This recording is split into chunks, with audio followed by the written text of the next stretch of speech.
the conversation that we have with ourselves when we're listening to what's being said or what's happening in the world, that conversation determines the entire quality of our life. Yeah.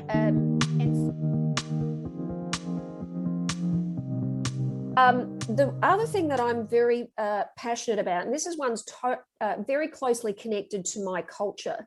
It's not, people who look at me and, I've got blonde hair and white skin and blue eyes, and I look like a traditional Western woman, Caucasian, and but I'm an Aboriginal woman. And so I have white skin, but I have a very dark, rich culture.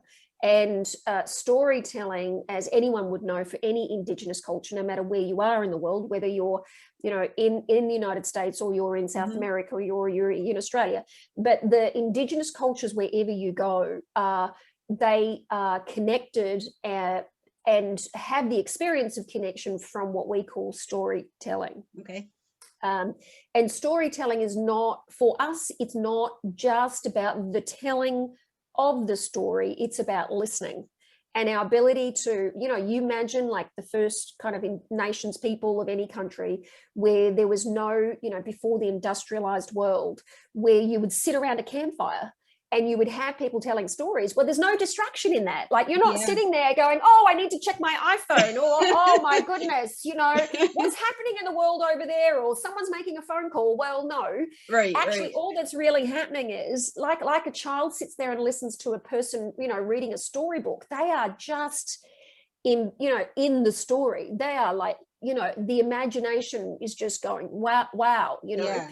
And the thing that I discovered is that, as a human being in today's society, what tends to happen is that listening is no longer pristine. It's no longer a space of nothing. It's filled with a lot of stuff. And I think Brené Brown did us a lot of justice when she started getting on the public stage about storytelling, but more talking about the stories or the narratives that we have about ourselves. Yeah. And so for me, I like to reflect on storytelling as a process that one could apply to get power around the conversations that are in the wiring of our brain.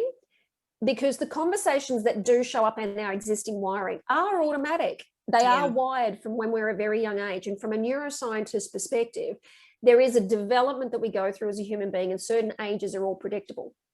And, when we, for example, something happens at a certain age, you're at school and you stand up in the front of the class, for example, and you get the answer wrong and someone laughs at you, you don't just brush it off, right? You sit back down and you go, oh, I'm so stupid. And then that decision called I'm stupid gets wired in your brain. And then to compensate for the decision that you're stupid, you decide that you've got to be really smart. And next thing you know, this person's 50 years old and they have 2 masters, a PhD, all to prove that they're not stupid. But who decided they were stupid in the first place? Oh, well, it was a reaction to some child laughing at them when they were 6 years old standing at the class and they got the thing wrong.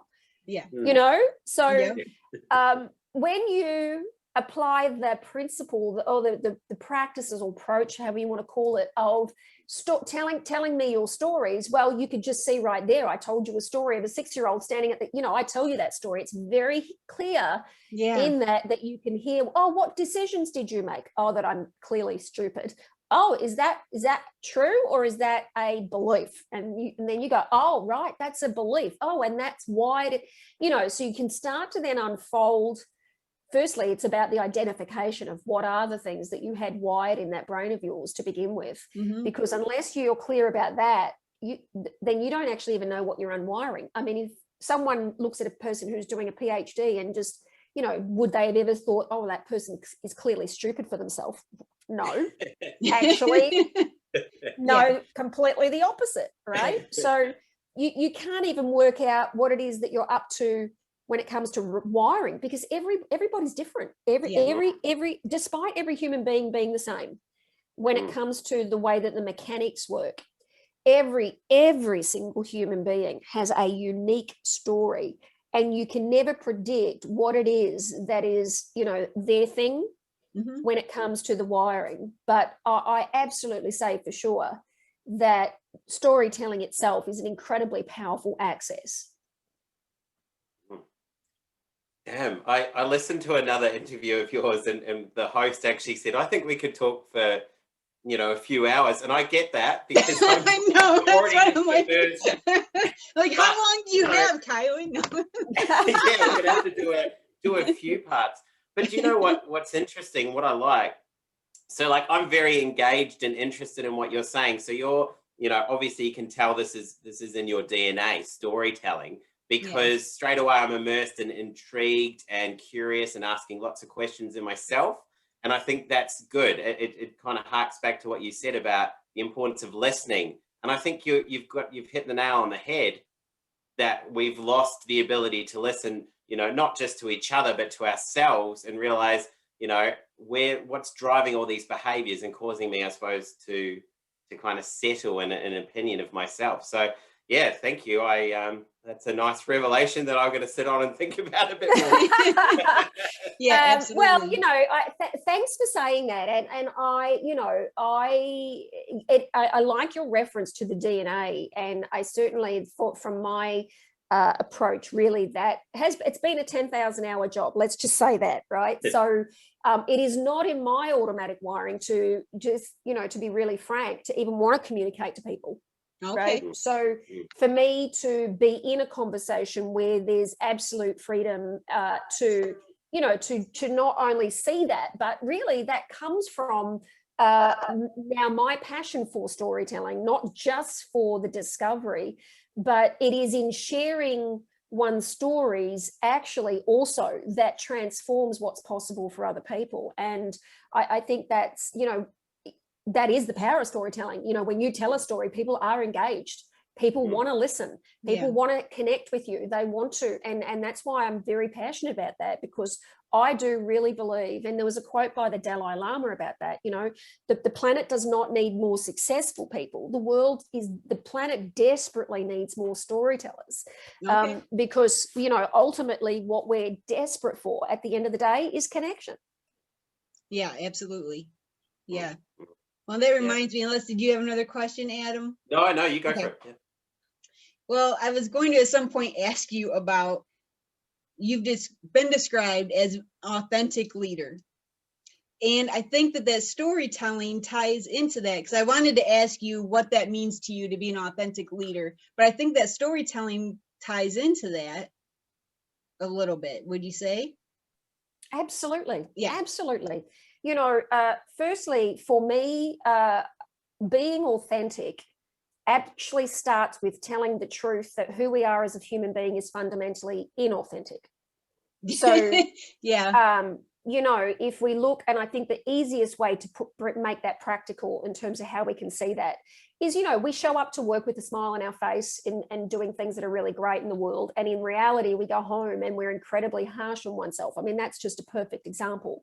I show up with the intention of being compassionate, but then who I am inside for myself is really harsh and critical. That is what I certainly mean by acknowledging the inauthentic way of being that we automatically have. Like, every human being's not naturally just born authentic. You just don't go out there. No. Actually, we're inherently born inauthentic. Who we are is not really true to ourselves. And therefore it's a practice to acknowledge those areas where I'm not being really true to myself here. Am I not being really true to myself? So that's certainly the first thing. For me, though, the authentic piece comes really from the practice. Again, like it's a practice. It's like to acknowledge what's really there for me in any point in time is what it is to be authentic. And that quote, really, I do think it came off the back of my storytelling. My willingness to tell my own stories really does occur as that's an authentic leader. Like, when I show up, one of the things that really surprises people, because of my experience of being with people, like, the truth of the really matter, like, if I really had to dig down deep, right, the truth of the matter is I love people, right? I really, really love being with people. Now, my automatic wiring as a human being and what I have to deal with on a regular basis is actually how much I am scared of people. and how how afraid I am of other human beings, and how unsafe I feel around other people, and how much I do not trust people. Like I am, the automatic show up for me is I have to be careful. I cannot trust people, and I need to be very mindful of what I say, because I will be taken advantage of. Okay. So for me to be authentic really is for me to deal with that as that's not the truth. That is your experience from, you know, your own upbringing and what's happened in your life. And you can now see that. And by seeing that, you have a choice about acknowledging, is it really true that there's anything to be scared of with another human being? Well, in the world of truism, well, no, there's not. Yeah, right. You know? Yeah, no, I love that, because it goes back to what you said earlier about people creating their own stories and not really ever knowing what someone else's story is, because nobody up to this point of watching this video or listening to this, no one would ever guess that you would just say what you just said. No, right. You know, you would never Exactly. presuppose that, because you would expect just the opposite, because you're so you appear to be so outgoing, well-spoken, educated. Nobody would ever guess that. So I just love that you brought that up. Well, thank you. That. And you know, and that's the other part, I guess, if we use some of the general the social norms of labels, right? You know, by labeling, I am an introvert. I don't like going to parties. I don't like socializing. I would rather sit in front of a movie or get engaged in research and sit behind the scenes. It is for me. But though that automatic kind of set of habits doesn't align with what I discovered in terms of my commitment to make a difference.